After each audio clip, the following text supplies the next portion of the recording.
Bismillahirrahmanirrahim. Assalamualaikum warahmatullahi wabarakatuh. Apa kabar adik-adik semuanya? Alhamdulillah, hari ini kita memasuki hari ke-17 Ramadan.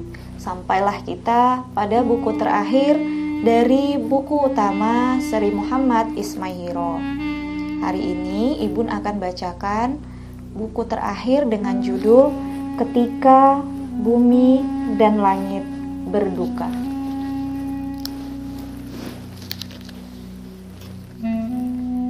Di awal bulan Safar tahun 11 Hijriah, Rasulullah SAW pergi ke Uhud dan mendirikan sholat untuk para syuhada. Beliau bersabda, "Aku pergi mendahului kalian semua dan aku menjadi saksi atas kalian semua. Demi Allah, aku benar-benar melihat tempat kembaliku saat ini. Dan aku telah diberi kunci-kunci dunia. Demi Allah, aku tidak takut kalian menjadi musyrik sepeninggalku, tapi aku takut kalian akan berlomba-lomba mengejar dunia." Hadis riwayat Bukhari dan Muslim. 29 Safar tahun 11 Hijriah. Rasulullah SAW berziarah ke pekuburan Baqi. Saat perjalanan pulang, beliau sakit kepala dan demam tinggi hingga para sahabat bisa merasakan panas dari penutup kepala beliau. Meski demikian, Rasulullah tetap sholat berjamaah di masjid, kecuali 2 atau 3 hari terakhir sebelum beliau wafat. Sakit Rasulullah semakin menggelisahkan para sahabat.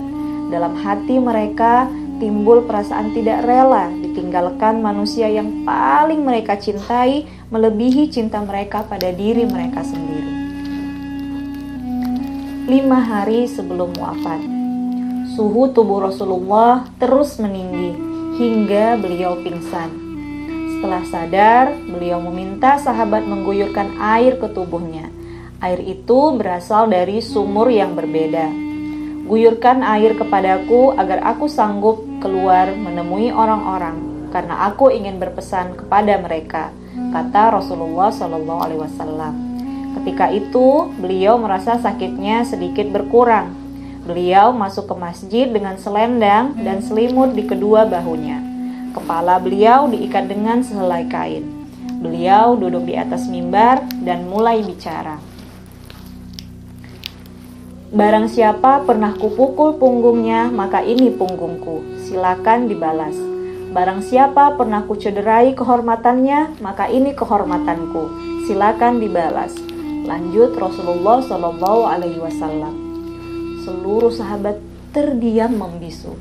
Lelaki agung itu di tengah sakitnya yang begitu payah masih sempat mempersilahkan sahabatnya untuk membalas perbuatan yang mungkin pernah dilakukannya. Saat perang Badar, Sa'ad bin Ghaishah berkata, "Ya Rasulullah, tongkatmu telah mengenai perutku. Aku harus membalasnya." Rasulullah menjawab, "Lakukanlah." Setelah itu, Sa'ad bukan memukul perut Rasulullah, tapi justru memeluk dan mencium perut Rasulullah karena saking cintanya beliau. Sa'ad ingin kulitnya langsung bersentuhan dengan kulit manusia paling mulia di dunia itu. 4 hari sebelum wafat, tubuh Rasulullah SAW menggigil, keringat dingin menetes.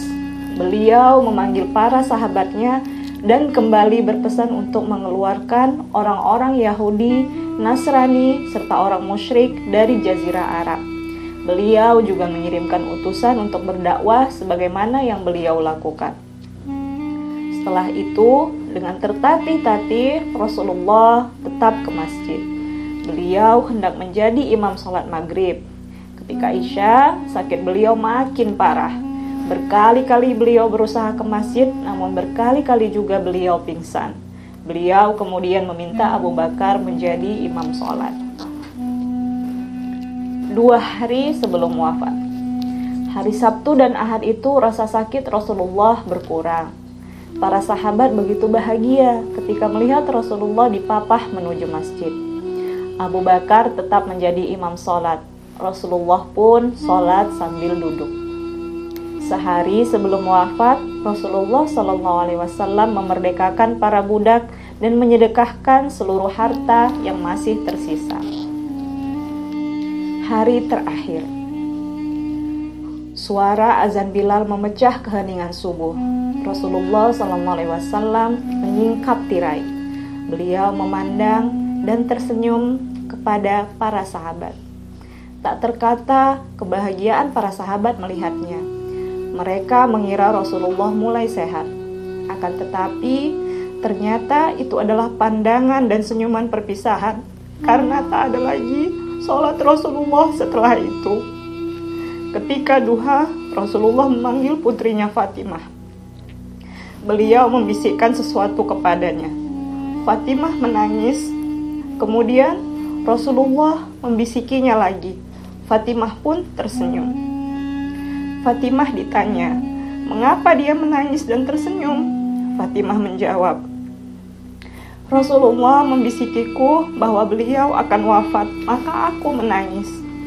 Beliau membisikiku lagi bahwa aku adalah orang pertama dari keluarganya yang akan menyusulnya, sehingga aku tersenyum. Sakit Rasulullah SAW semakin berat.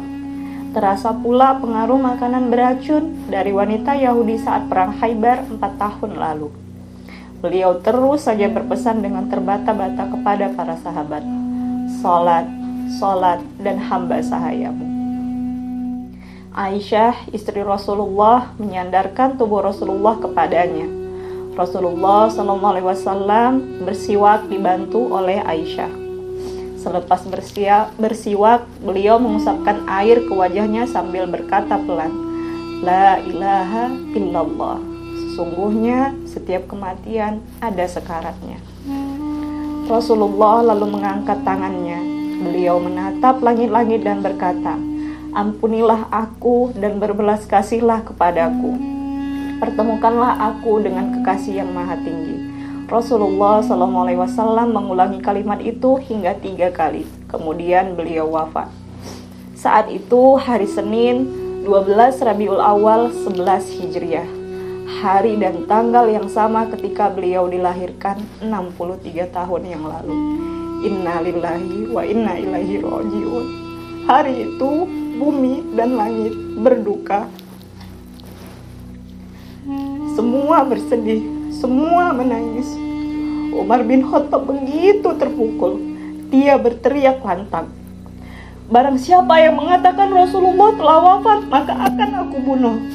Tidak ada yang berani melawan Umar hingga Abu Bakar berkata, "Barang siapa yang beriman kepada Muhammad, maka Muhammad telah wafat.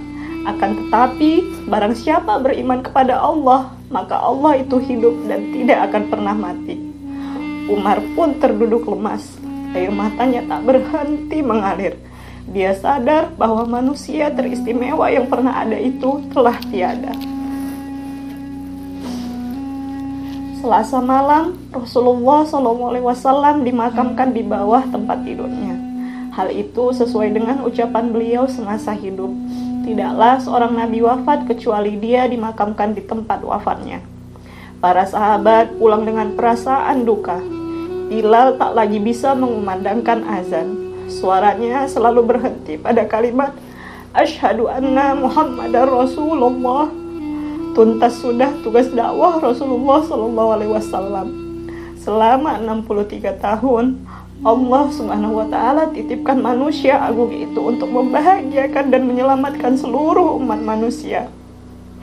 Tidak ada lagi wajah teduh dan senyuman yang begitu penuh kasih sayang. Akan tetapi, beliau meninggalkan mukjizat terbesar, yaitu Al-Quran dan As-Sunnah. Beliau mewariskannya kepada kita agar kita mengikutinya. Allahumma sholli ala Sayyidina Muhammad. Demikianlah adik-adik kisah ketika wafatnya Rasulullah SAW. Beliau wafat di usia 63 tahun. Masya Allah adik-adik, kita harus selalu ingat bahwa Rasulullah meninggalkan 2 kunci, yaitu Al-Quran dan As-Sunnah. Dan kita harus selalu mengikuti akhlak beliau.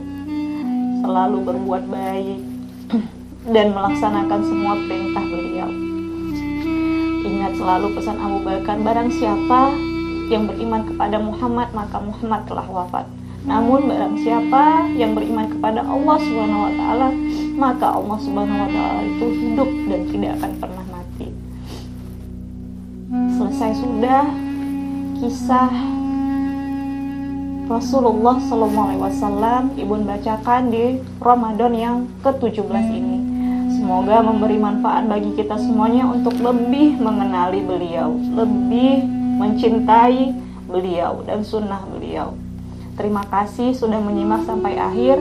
Assalamualaikum warahmatullahi wabarakatuh.